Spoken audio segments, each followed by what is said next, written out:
జై వీరభద్రకాళి మధ్య నమో నమ. రాజకీయాలు మాట్లాడకూడదని ఎవరికందరికి హెచ్చరికలు రా. ఏం తెలుసా రాజకీయాల గురించి మీకు? దోసుకో దాచుకో అన్నట్లు స్కామ్లు అయిపోతున్నాయి. మన వ్యవస్థలు ఎట్లా తయారవుతుందో చూస్తున్నాం. రాజ్యాంగం ఏం చెప్పింది? కులాలు మతాలు రెచ్చగొట్టుకుంటూ కూర్చొని చెప్పిందే. కులాల మీద దూషణ చేసేవాడిని ఫస్ట్ ఇంకోసారి మాట్లాడకూడదు. కులాల గురించి అట్లా మతాల గురించి మాట్లాడడానికి వాళ్ళకి స్వేచ్ఛ ఎంత ఇవ్వాలో అంత ఇవ్వాలి. అర్థం ఉంటుంది. ఇష్టమైన అట్లా మాట్లాడుకుంటే ఈరోజు మన వ్యవస్థలు ఎట్లా అయిపోతున్నాయి. మత కళాలు, కుల చిచ్చు, మత గిజ్జి ఇవన్నీ ఎట్లా తయారవుతున్నాయో చూస్తున్నాం కదా. తస్మా జాగ్రత్త నాయన. ఇప్పుడు మన భారతదేశం బ్రహ్మాండంగా ఉంది, కానీ ఈ కులాల మతాలతో బలహీనం చేసి విదేశీ శక్తులు ఆడుకుంటున్నాయి. మన స్వదేశీ శక్తులు కూడా వాళ్ళకి అనుకూలం చేస్తున్నారు.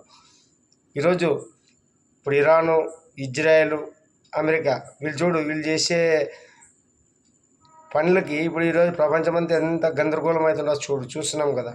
ఈరోజు అన్ని వనరులు ఒక్కొక్కటి లోటు ఏర్పడుతుంది. ఇది రేట్లు పెరిగే అవకాశాలు ఉన్నాయి. రకరకాలుగా అమెరికా అంటావా 200 రోజులు కూడా వాళ్ళ సంవత్సరం వరకు స్టాక్ పెట్టుకొని ఎదుటి దేశాలని బలహీనపరుస్తుంది ఆర్థికంగా. ఇన్ని చూస్తున్నాము. ఒక్కసారి మనం కూడా ఈ ఉచితాలకు పక్కకు పెట్టుకొని ఉచిత విద్య, వైద్యము, డెవలప్మెంట్, అభివృద్ధి మీరు చేయండి. 50 రోజుల వరకే మనకి పెట్రోల్ స్టాక్ ఉండేటట్లా ఉండాలి.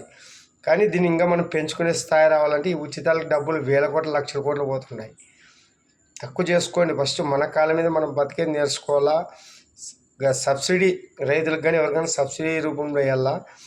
కానీ శివుడు ఎంత ఇవ్వాలా అంతే ఇస్తాడు ఎవరికైనా. కానీ ఎంత కడుపు కంటే అంటారు. నువ్వు ఇస్తావు, నువ్వు సౌకర్యాలు చేస్తావు అంటే గవర్నమెంట్తో కాదు. శివుడు అనుకుని నీ క్రమశిక్షణ బట్టి, నీ పద్ధతులు బట్టి నువ్వు వెలుగుతుంటావు. కానీ గవర్నమెంట్ ఇచ్చే డబ్బు ఉసురు సొమ్ము ప్రజలతో వసూలు చేసి, అప్పులు చేసి, భూములు అమ్మి అవి అమ్మి అప్పులు చేసుకొని వడ్డీలు తెచ్చిస్తుంది.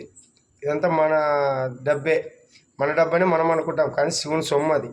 శివుడు ఆజ్ఞ లేనిది శివమైన గుట్టదు. అన్నీ చూస్తున్నాడు. ఇంకా రాజకీయాలు పాతాళంలో తొక్కి మన ఆయన వీరభద్రంతులు ఋషికొండలు ఆశ్రమం చేసుకొని 5 రోజులు దగ్గరలో ఉన్నాయి. ఇంకా 2029 ఎలక్షన్ లేవు, జమిలీ ఎలక్షన్ లేవు. రాసి పెట్టుకొని మీకు అర్థమవుతుంది. జై వీరభద్రకాళి మధ్య మనం మాయలో ఉండొద్దండి.